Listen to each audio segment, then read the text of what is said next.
Hey everybody, this is Captain Kyle. We're here at RetroCon 2019 with the awesome David Kaye. How are you enjoying the con? This is fantastic. I love Philadelphia, first of all, and any chance I get to come to Philly, and this area is great. And it's huge. There's a lot of stuff here. Scooby-Doo is here. I mean, how can you not like that? No, it's been great. Everyone's been really nice. That's good to hear. Now, you got involved with voice acting. Your first voice acting gig, I understand, was General Hawk. Yeah. Can you tell us a little bit about the process you went to become General Hawk?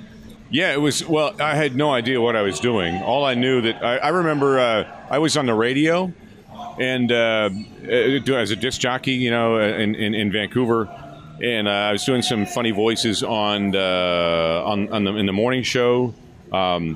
And then I got an agent. I took this commercial modeling course because in the morning show, you're done at like 10 o'clock. You're done. You got all day. So I got to do something. So I took this little course. You know, the modeling part was not for me. I think I think you're too modest. No, it's like you say. I think if you have one eye in the middle of your head, well, you should spend money on those photographs and you can be a model. You know, but the commercial part of it, learning lines and doing something in front of the camera, was kind of cool. And the guy running the program became my first agent. After class, he said, "Hey, you ever thought about doing this? You know, I'm an agent. And if you want to," I said, "Okay, sure." So I didn't know it involved voice stuff, and it was about maybe 6 weeks into this new arrangement. He says, "Do you know how to do voices?" And I go, "Yeah, sure. I don't know. I really didn't know what he's talking about." It was an audition for General Hawk and some other characters on a series G.I. Joe from Deke Animation. They were doing producing up in Vancouver. I said, "Yeah, sure, whatever." So I read for it, and I forgot about it. And about 6 weeks later, I was literally skiing on one of the local mountains. I lost my keys. I had a callback on a Saturday. They wanted to see me again on a Saturday. So I was skiing. I got down. I was going to get in the car and drive across the bridge and go to the callback, the studio. No keys. I lost my keys on the mountain. I'm thinking, there's no way. I'm freaking out. And at that time, I didn't really have a cell phone. I don't even know if cell phones there wasn't a thing really at that time. So I got on the phone and I tried to get a hold of my wife to call the studio, and I couldn't get a hold of anyone. Literally within 5 minutes, somebody had found a set of keys on the mountain because they had a yellow tag on it, and they were coming down on the gondola. So whoever that was, they might be responsible for why I'm even here today, because I got to the callback and just in time, and they cast me as General Hawk. And I was, as a Canadian, I always felt guilty because he's a great American hero. So we became U.S. citizens about 3.5 years ago, and now I'm like, okay, now I don't feel guilty anymore. I feel, you know. But that G.I. Joe, that essentially began my entire career. I wanted to quit radio. I wanted to stop whatever else I was doing and do whatever that was. And it ended up, what a journey. It's been fun. Awesome, man. Congratulations on becoming a U.S. citizen. Thank you. Yeah, and it was like G.I. Joe. I mean, how cool. That's, yeah. So there you go. So I do want to fast forward a little bit to the Beast Wars. You got to play the wonderful voice of Megatron, though it was not the original Megatron. And I understand that you were not really familiar with the G1 before coming into Beast Wars. Yeah, I really didn't know. I had no idea. So later on, when you found out there was this whole backstory, were you like, what was your thoughts on portraying a character that wasn't the original G1, but kind of, you know, continuing the line from Frank Welker? I never knew anything about that. I went in completely oblivious. I got a package and all the character descriptions and the sketches of the characters, their relationship with each other character, who they were. I go, wow, this looks like a lot of work. But I went into the audition. I was really lost. I had no idea what I was going to do until literally I was in there. And I remember thinking about Sean Connery, like a lizard, and Anthony Hopkins, and maybe there's something there, because in the breakdown I kind of thought that might be maybe something to try. And so I just opened my mouth and started talking, hoping something would happen. And it did. They had me read for Optimus as well, and I think another character, but Megatron's the one that they cast me in. I was still pretty green in the business, too. But that's how it started. I think it might have actually worked to your advantage to not be that familiar with the G1, or else you might have tried to emulate that. If I'd have heard that, I might have like thought, oh, okay, yeah, I'm glad I didn't hear it. So, yeah. Awesome. And then you got to be Optimus Prime. Can you tell us a little bit about being Optimus? Yeah, it was a shock from my agent getting a call. I was in L.A. At the time we moved to Los Angeles, and I'd read for Megatron for this new series called Animated. And I thought, oh, cool. Sue Bluth's directing. Here we go. Megatron's coming back. This is going to be awesome. And then my agent calls after a main audition and a call back, and she said, hey, I was driving through Chinatown in L.A. And she said, hey, so good news. You booked the new Transformers, and you're. And I said, oh, fantastic. And she said, so they want you as Optimus Prime, and I went, Are you sure?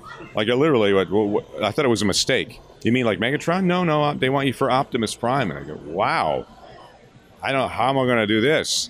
And it took a few episodes just to get comfortable with the voice, to find the character. He's a young bot, and I placed his voice a little higher. But eventually, after a few episodes, people start to get relaxed into the roles, and it became my voice. It's been more swagger, transform and roll out. It's just one of these things. He's like a hero, but he's trying to do the right thing. And it really helped when the direction was like, Sue said, just pretend that every time you start talking, everyone else is doing the eye roll. Like, oh, here we go again. So, good heart, well-intentioned, and just wants to do the right thing. And he's thrust into this leadership role. And it became more comfortable as I went along. It was a great cast. Just that room with Bill Fagerbakke, of course, is Patrick and SpongeBob, and Tom Kenny, who's SpongeBob, and you got Bumper Robinson, Tara Strong. Jeff Bennett. Jeff makes me laugh. Like, it was just trying to just keep a straight face. Sometimes I look at Jeff and I just start laughing. I have to look away. Sitting next to Corey Burton, who played Megatron. Corey and I he's just a wonderful human being. Yeah, what a treat. Real treat. And I understand you also got to do another character in Transformers Animated, Grimlock. Was that a great departure? Yeah, it was a surprise. I thought, well, listen, that's Greg Berger. I can't do that. And I just sort of gave it that, and the fun thing about that for me was when we were at Pasadena at a BotCon or TFCon, I can't remember. Greg and I did the song "Anything You Can Do, I Can Do Better." Anything you can do, I can do better. And so for me to be up on stage with Greg doing that was kind of cool. The two Dinobots. Super sweet. So you've also been working in DuckTales. You've done the voice of Sesshomaru. What projects do you have coming out that you can actually talk about? Well, there's a lot. We're doing a lot of Ben 10. I'm Grandpa Max, my first grandpa role, and I keep telling people I'm not sure how I feel about that. It's great. It's an honor. To me, Paul Eiding has always been my Grandpa Max. But to be able to, bring life to another Grandpa Max, I just trying to honor him and do my thing and be a grandpa to these two kids that are troublesome. But yeah, it's been tons of fun doing that. There's some really cool story arcs coming in Ben 10. Also, there's some more online Star Wars stuff happening that we'll hear about later.